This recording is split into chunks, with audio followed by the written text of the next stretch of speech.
Teddy. Hello. Hi. You going to say hello to the audience? You got something to say? Hello and welcome to Pet Talk with me, Anna, and who are you? Can you sit up and say your name, please? What's your name? Teddy.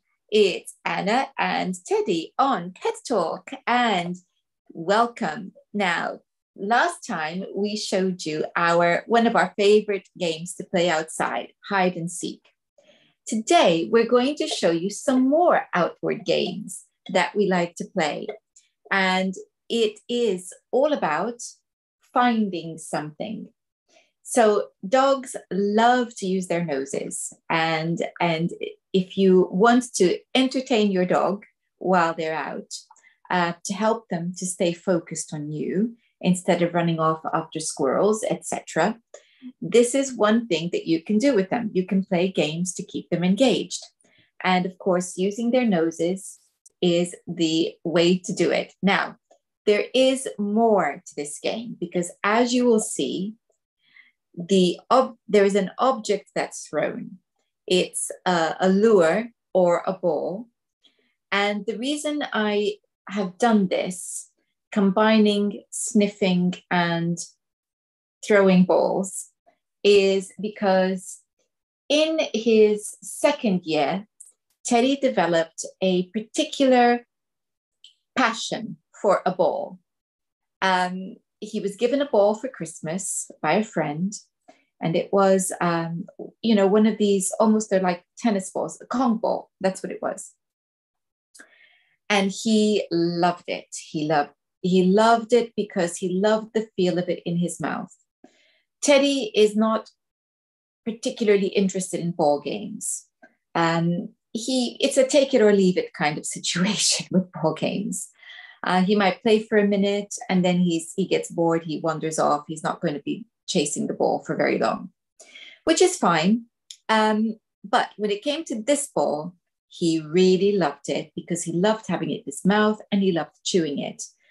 I've since replaced it because I know that the material that is used in these balls is very rough and can wear out their teeth. But at the time, I had a bigger issue. And that is that I discovered when we were out, he became extremely possessive of it. And when we were playing with it on one occasion, I discovered this was a problem because a dog approached him.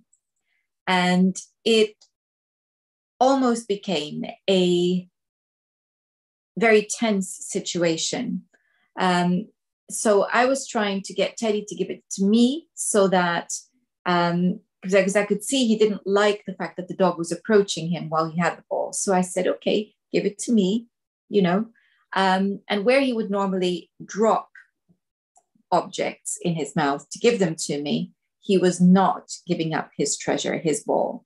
So I managed to diffuse the situation, which was proving to be quite tricky. He was very hyped up by the incident and would not give me the ball at all. I had to spend a few minutes with him, just throwing treats in his direction.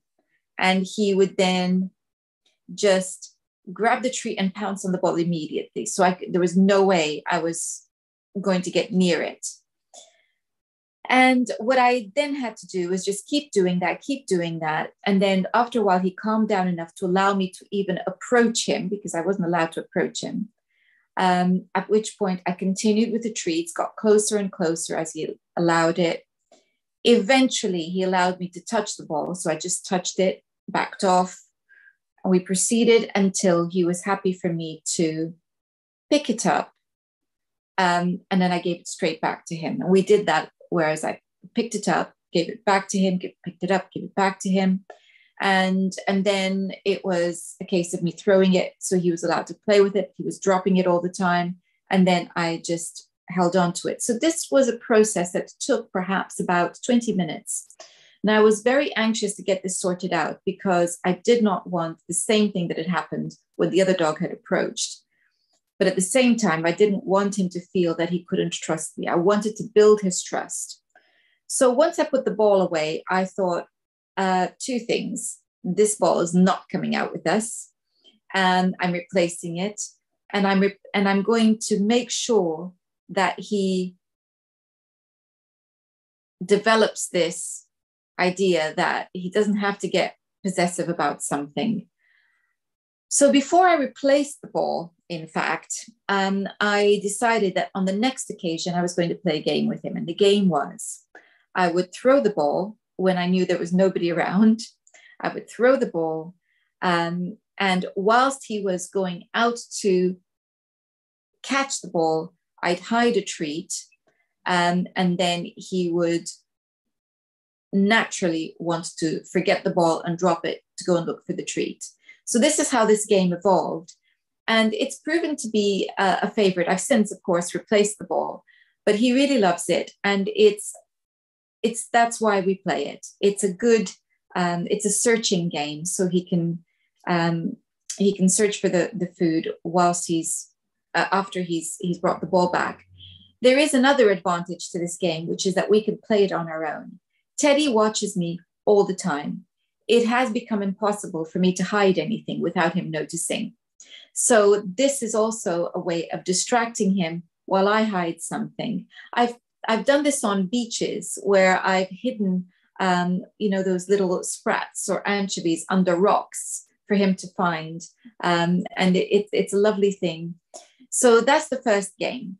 And in fact, you'll notice in this instance, we did have Teddy's daddy with us. So he was able to also do some hiding, I think, for the next game. Yes. The next game we played is one where he's actually looking for the toy, the lure that we were using. And you could play it with a ball, you could play it with anything. So what happens there is I distract Teddy, and then the object is hidden and a cue is given. I tell Teddy to go and find it, and he goes and he finds it, and we have great fun. So one last bit to add to this is I don't play with him the whole time we are out. I play with him for a little while, and then I let him do a lot of, do doggy things, sniffing, going off, exploring.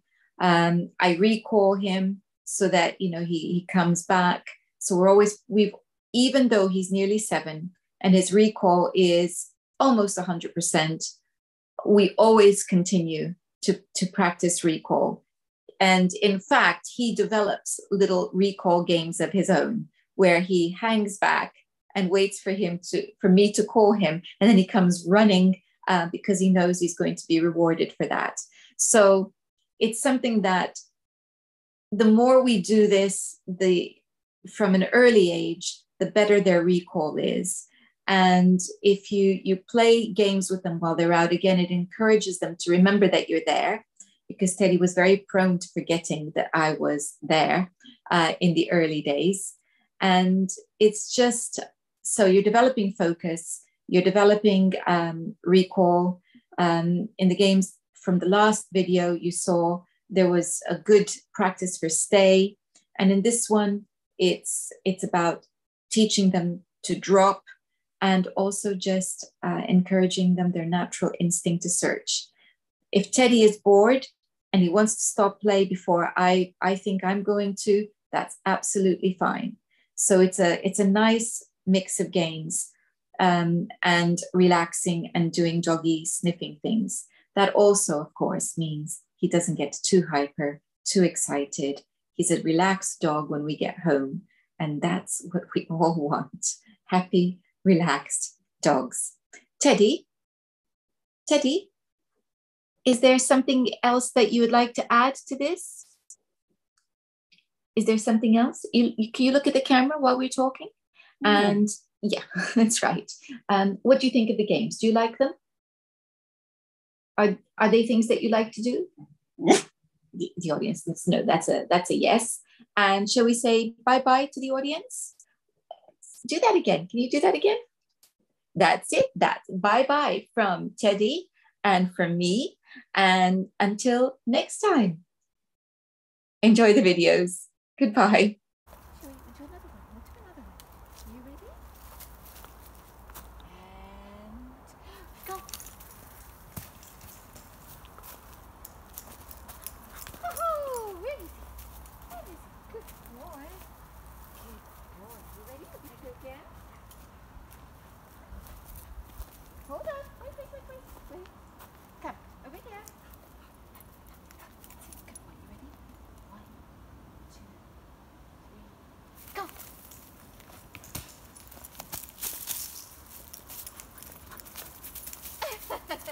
Find it. Good boy. Good boy. Should we do it one more time? Do it again.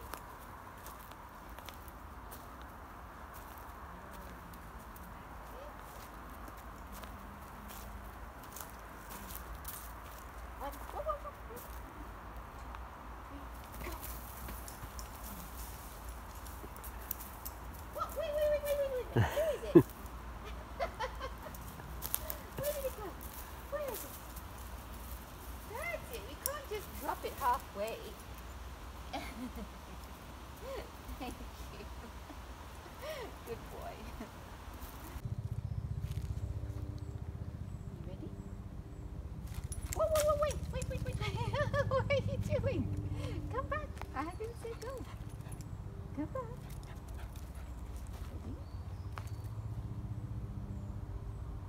Go.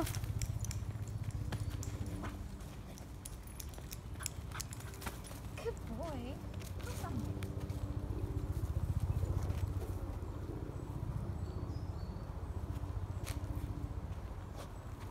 You got it. Well done. Daddy's hidden your toy. You go find it. Go find it and bring it to Mommy. Go on.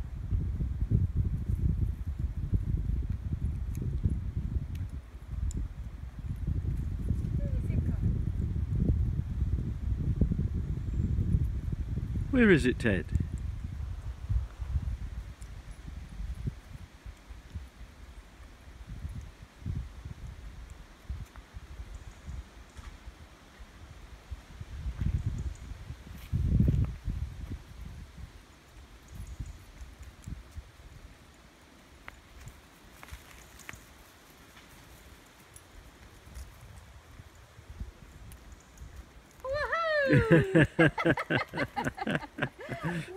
Good boy. I think Daddy's finished. Where is it, Ted? Find it. Go find it and bring it to Mommy.